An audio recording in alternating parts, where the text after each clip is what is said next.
Salut la communauté Turf, j'espère que vous avez l'énergie des grands jours pour notre rendez-vous quotidien. Direction la Côte d'Azur pour ce mercredi 18 février 2026 avec le prix Henri Rossi. 16 galopeurs de 4 ans et plus vont en découdre sur les 2000 mètres de la piste en sable fibré de Cagnes-sur-Mer. Première base, Kahuna, 3. Voici le patron logique de cette épreuve et il ne faut surtout pas chercher à inventer l'eau chaude en l'écartant de vos jeux. Ce pensionnaire de Ludovic Cadot est une véritable rente dès qu'il pose ses sabots sur cet anneau cannois.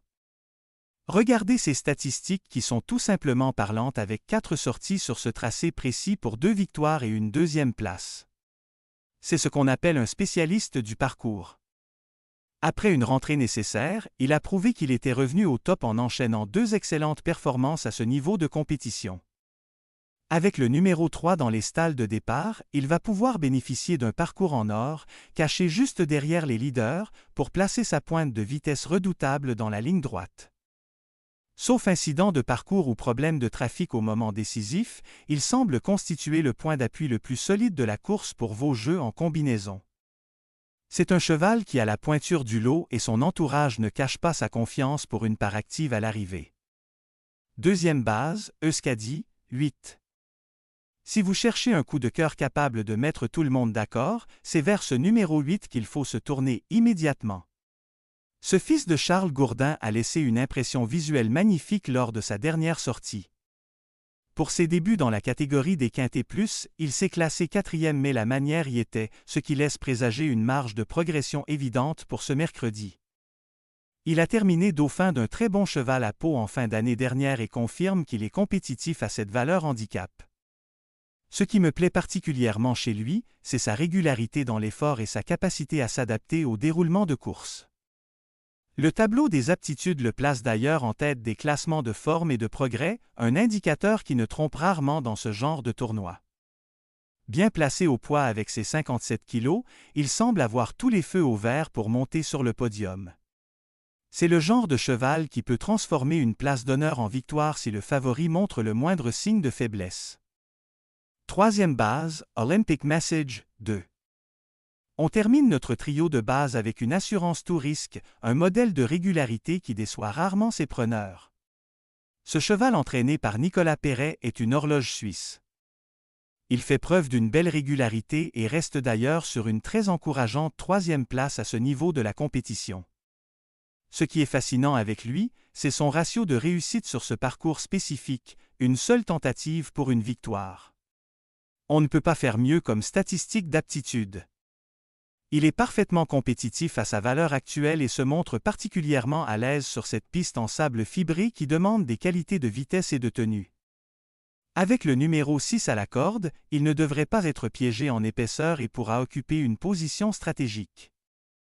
Le commentaire technique est formel en précisant qu'il devrait lutter pour les premières places, ce qui en fait une base incontournable pour sécuriser vos tickets. Il a le métier et la classe pour figurer dans le trio de tête sans trop forcer son talent. Maintenant que nous avons bétonné les bases, il est temps d'aller chercher de la valeur avec des outsiders séduisants capables de venir pimenter les rapports. Premier associé, Lymphazomé, 14. Attention, voilà un numéro qui pourrait bien faire afficher une cote sympathique à l'arrivée malgré une situation au poids qui s'est compliquée.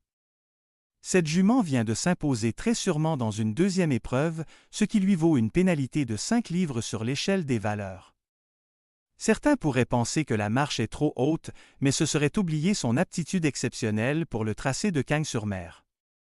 En cette sortie ici, elle compte 5 podiums dont 3 victoires, des chiffres qui forcent le respect et prouvent qu'elle se transcende sur cette piste. De plus, elle est associée à Christian Demuro, l'un des jockeys les plus en forme du meeting comme le souligne le tableau des meilleurs de la semaine. Sa forme est étincelante et sur sa lancée, elle est tout à fait capable de surmonter sa surcharge pour venir accrocher une place dans la bonne combinaison. C'est le type de pari audacieux qui fait la différence entre un petit gain et un gros rapport, car elle a le moral des gagnants. Deuxième associé, Halal Marshall, 16. C'est mon coup de poker pour cette course, le petit poids de l'épreuve qui pourrait bien profiter de sa situation favorable en bas de tableau. Avec seulement 52,5 kg sur le dos, il va voler sur la piste par rapport à ses adversaires qui portent beaucoup plus de plomb. Mais ce n'est pas seulement une histoire de poids. Ce cheval présente une statistique incroyable sur le tracé qui nous intéresse aujourd'hui, il n'a jamais fini plus loin que deuxième lors de ses tentatives ici.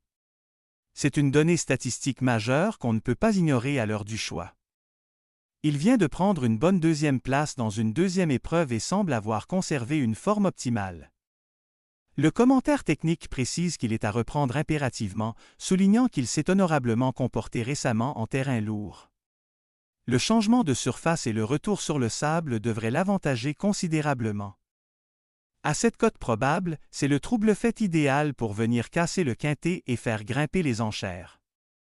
Troisième associé, Courpluvix 1. On ne présente plus ce pensionnaire de Jérôme Régnier qui porte certes la lourde charge de 61,5 kg, mais c'est la classe pure du lot. Vainqueur d'un quintet plus le 30 décembre dernier, il a prouvé qu'il avait la pointure de ses gros handicaps. Depuis, il s'est comporté honorablement dans une classe, montrant qu'il était resté dans de bonnes dispositions physiques. Certes, il doit rendre du poids à tous ses adversaires, ce qui n'est jamais une tâche facile sur 2000 mètres, mais sa qualité intrinsèque est supérieure à la moyenne. Il va affronter ses aînés pour la première fois avec une surcharge, mais il a certainement son mot à dire pour les places d'honneur. Son entraîneur est en grande forme, figurant parmi les meilleurs de la semaine, ce qui est toujours un gage de confiance supplémentaire. Si la course est rythmée et qu'il peut placer son accélération sans être gêné, sa place est dans les 5 premiers. C'est un cheval dur à l'effort qu'il serait imprudent d'éliminer totalement d'une sélection élargie. Quatrième associé, Millard 11. Voici un concurrent qui mérite une note de méfiance très sérieuse pour son retour sur la surface en sable fibré. En fin d'année dernière, il avait terminé tout près de notre upweight, ce qui constitue une ligne de performance très solide. Il a un peu déçu par la suite, ne faisant pas mieux que 9e pour sa première tentative dans un handicap, mais le handicapeur a fait un geste en l'abaissant d'1 kilo sur l'échelle des valeurs. Ce petit coup de pouce au poids, combiné à son retour sur une surface qu'il apprécie, pourrait bien être le déclic nécessaire pour le voir refaire surface. Il porte les couleurs prestigieuses des frères Wertheimer et dépend de l'entraînement d'Édouard Montfort, un duo qu'il faut toujours surveiller du coin de l'œil. Il est cité par plusieurs pronostiqueurs de la presse comme une possibilité pour les places, preuve qu'il ne faut pas le condamner trop vite sur ses échecs récents. Si le déroulement de course joue en sa faveur, il a les moyens de venir pimenter l'arrivée à une cote intéressante. Cinquième associé, Big Log 13. On termine cette analyse avec un spécialiste de la PSF qui cherche à redorer son blason. Auteur d'une très belle fin de course lors de sa rentrée dans une classe 2 de bon niveau en janvier, il n'a pas pu confirmer ensuite dans le quintet du 14 février sur un terrain très profond qui ne lui a pas convenu. Le retour sur le sable fibré ce mercredi est une véritable aubaine pour lui, car c'est sa surface de prédilection. Le commentaire technique indique qu'il mérite une nouvelle chance et pourrait bien se réhabiliter totalement dans ces conditions. Il est bien placé dans les stalles avec le numéro 4 à la corde, ce qui va lui permettre d'économiser ses forces durant le parcours. S'il retrouve son accélération habituelle sur cette surface plus roulante, il est tout à fait capable de venir s'insérer dans la bonne combinaison du quintet. C'est un cheval qui a déjà prouvé sa compétitivité à ce niveau et qui ne surprendrait personne en venant chipper une 4e ou 5e place au courage. Récapitulons notre sélection pour ce prix Henri Rossi. Première base, Kahuna, 3, deuxième base, Euskadi, 8, troisième base, Olympic Message, 2, quatrième cheval, Lymphazomé, 14, cinquième cheval, Alal Marshall, 16, sixième cheval, Courpluvix 1, septième cheval, Millard, 11, huitième cheval, Big Log, 13. Voilà les amis, vous avez toutes les cartes en main pour faire sauter la banque à Cagnes-sur-Mer. N'oubliez pas de jouer de manière responsable et de valider vos tickets à temps. Si cette analyse vous a plu et que vous voulez d'autres pronostics, abonnez-vous tout de suite à la chaîne Toufik le Turf, on se retrouve très vite pour une nouvelle vidéo.